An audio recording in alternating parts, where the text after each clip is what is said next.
right, guys. Every organism, every living organism, from the tiniest of the bacteria to every plant, to every fungus, to every single-celled critter floating in a pond, to all the mammals, to all the reptiles, to all the amphibians. Anyway, all of them. Every organism is kind of represented on this really simple tree of life. Okay, what we're going to talk about today are the differences between the main 6 kingdoms of life. But before we get to that, I want to kind of look at this real quickly. Yes, there are 6 kingdoms, and each of the 6 kingdoms are listed here. I know you can't see them. You have the eubacteria. I'll write these down later. They're all represented by a different color. So that the blue down here, right here, are called the eubacteria. That's one kingdom. Another kingdom is called the archaebacteria. They're represented by the purple lines. Okay. And you have the protists. So are all these related? Yeah. Okay. We'll get to that in another chapter, but for now, I just want to go into the differences between the kingdoms. Protists kind of dominate right here.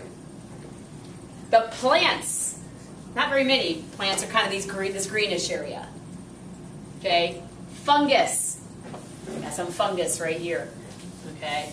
And then the red are the animal kingdom. In other words, there are 6 kingdoms that make up all living organisms. Now, we talked about these domains as well. The domains are listed here as well. There's one domain, there's another domain, and then there's this one domain that actually includes 4 of those kingdoms. So you have 3 domains, you have 6 kingdoms, and each kingdom is just a little different from the other. And that's what I actually want to talk about today. The reason I want to talk about this, guys, at the end of the year, okay, this is after your OGT, at the end of the year, you guys are going to do a project for me. Okay, and this is actually going to be your final exam. You're not going to have a test taking final exam. It's going to be a project. Yeah, it's good. Well, I figure your OGT is your test. Your OGT is basically, well, that's going to determine whether you pass high school or not anyway. I figure that's the one you should be worried about, not any other test I can give you. So anyway, by the time the end of the year comes after the OGT, I have you guys do a project. And the project is kind of fun. You actually are going to pick, you're going to have a piece of paper and a hat. Everyone's going to pick a different piece of paper out of a hat. Written on that piece of paper is going to be one of the 6 kingdoms names, and then also a phylum name. So for example, you could pick the animal kingdom, maybe. So you'll either pick the animal kingdom, the fungi, plant, protist, archaebacteria, eubacteria. You'll pick one of those kingdoms. Then you'll pick a phylum to go with it that just narrows you a little further. And then you're going to create kind of an imaginary organisms. You can see some of the imaginary organisms from past years up there on the counters, in the cabinets. Okay, so it's kind of interesting because you'll take a kingdom and a phylum, and you have to design an organism that fits in that kingdom and phylum, but you can actually be a little creative. And your organism can be slightly different from something that exists today. So it's meant to be kind of a creative project. So you'll see, let me see, like on the middle cabinet, like above number 6, you'll see that like yellow stick with the blue thing on the left-hand side. That's a mushroom. Okay. So obviously that person picked the fungi kingdom, and they picked basically the phylum that includes the mushrooms. But you can see, and I can't remember why they did this, but they included certain adaptations or certain things to their organism that made it different. I'm not sure what the cotton balls. It looks like this. She has. I know it was Christina who did that. It had like white cotton balls on the underneath of it, and yeah, they had to just kind of talk about, because you have to present to the class. You have to tell the class why your organism has those adaptations, where it lives, yada yada yada, like all these details that you'll get. So consider today kind of like a warm-up activity to that, because it's going to introduce you to the 6 kingdoms and talk about the kind of stuff you're going to have to talk about at the end of the year. So, all right, there you go. Let's get started. Let's talk about them one by one. Are we going to do anything for fasting? No. Aw, this picture looks pretty good. Yeah, no, not in here.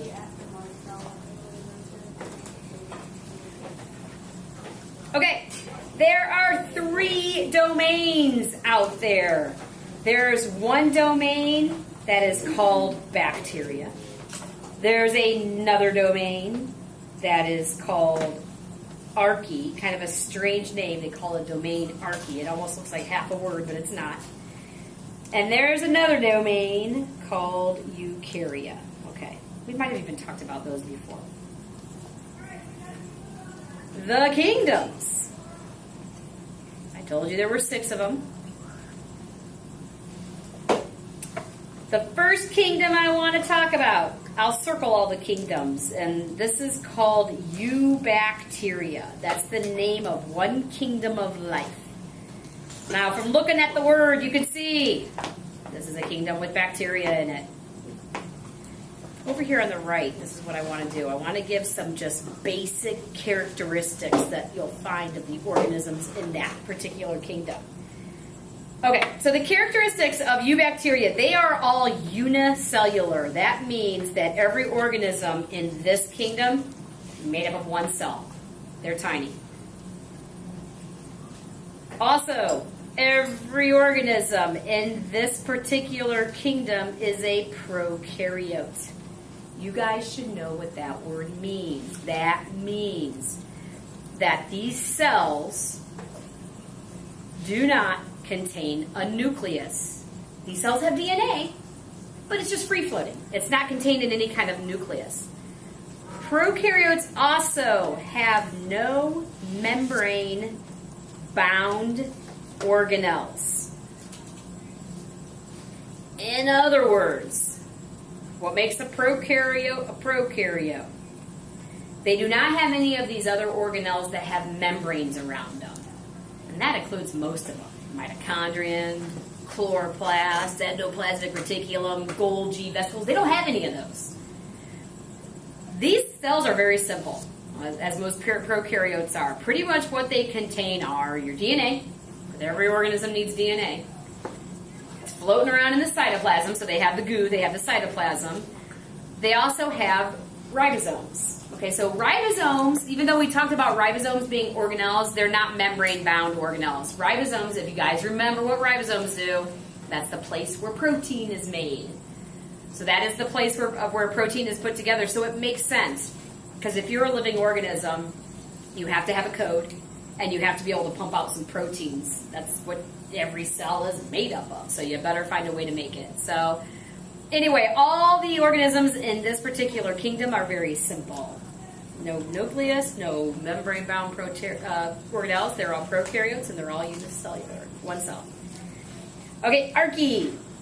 The kingdom that makes up this particular domain, their kingdom sounds awfully similar to their domain. Archaebacteria. So it's another bacterial kingdom. Okay, well,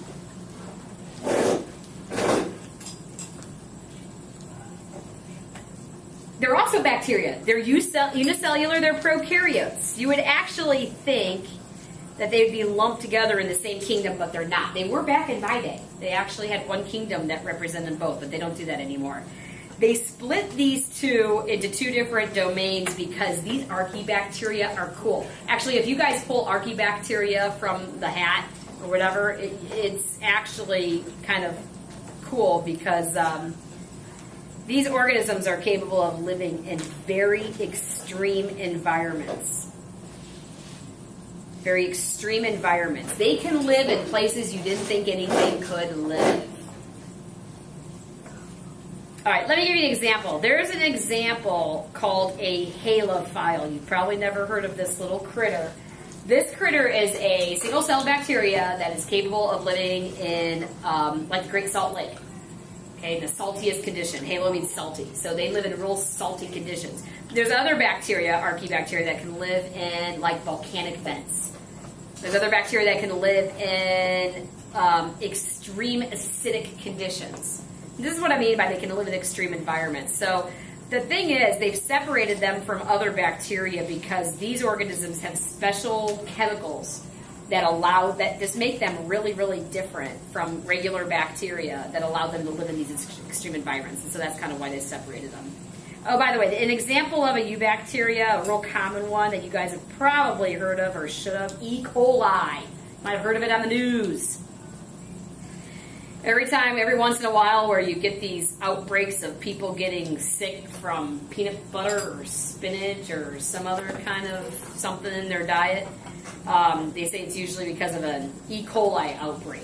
Okay, so there's some E. coli, some E. coli that are kind of nasty that cause people to get sick. So that's E. coli would be part of that kingdom.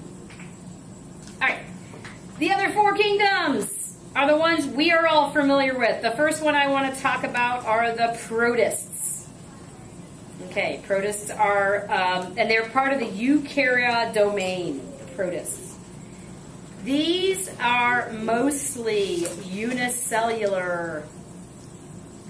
These are eukaryotes. In other words, now we're talking about organisms that have cells, that have a nucleus, and have all those fancy organelles.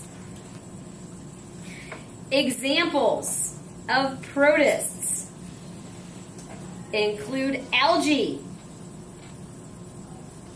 include things called protozoans, such as an example would be like a paramecium.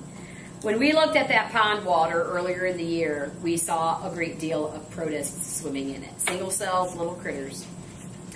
And there are some other protists that are called euglenoids that, like mildew, believe it or not, like mildew and something called slime molds, which I understand are pretty cool to look at because these are organisms that just kind of ooze into certain places.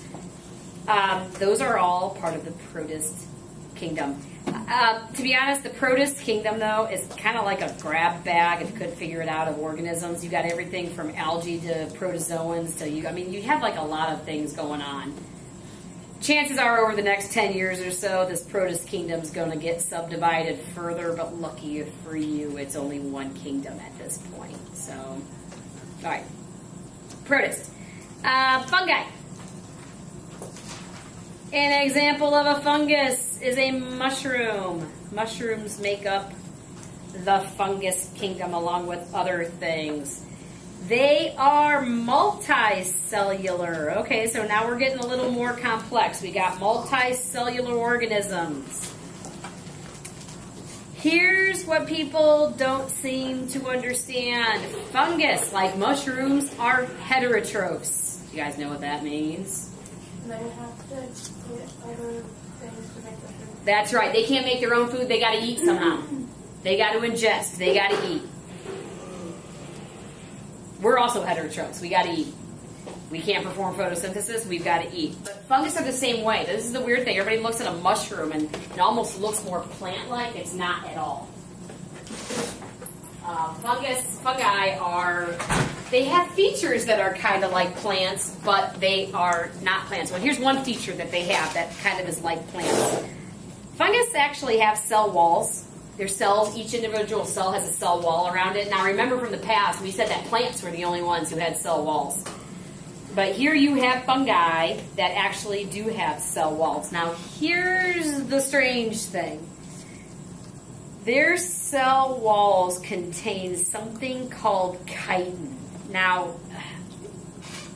chitin is a sugar, but the only other place that chitin is seen, other than in the walls of fungus, are in the exoskeletons of insects.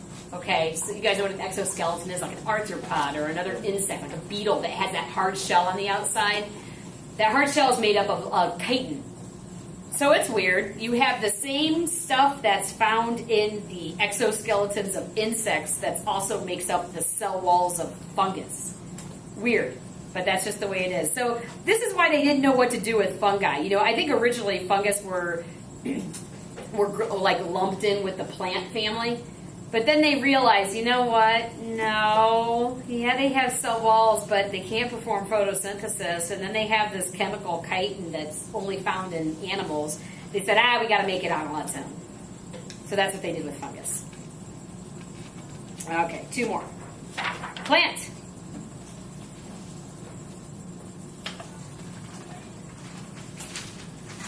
Okay, plant kingdom. The only thing I'm going to say about them, the cells that make up plants, or the organisms that are plants, are pretty much all multicellular, and they are autotrophs. And you guys should know that word because that means that they can make their own food, usually by photosynthesis, but some of them are lucky enough to be able to form a different process called chemosynthesis where they don't even need the sun. And finally, the animal kingdom.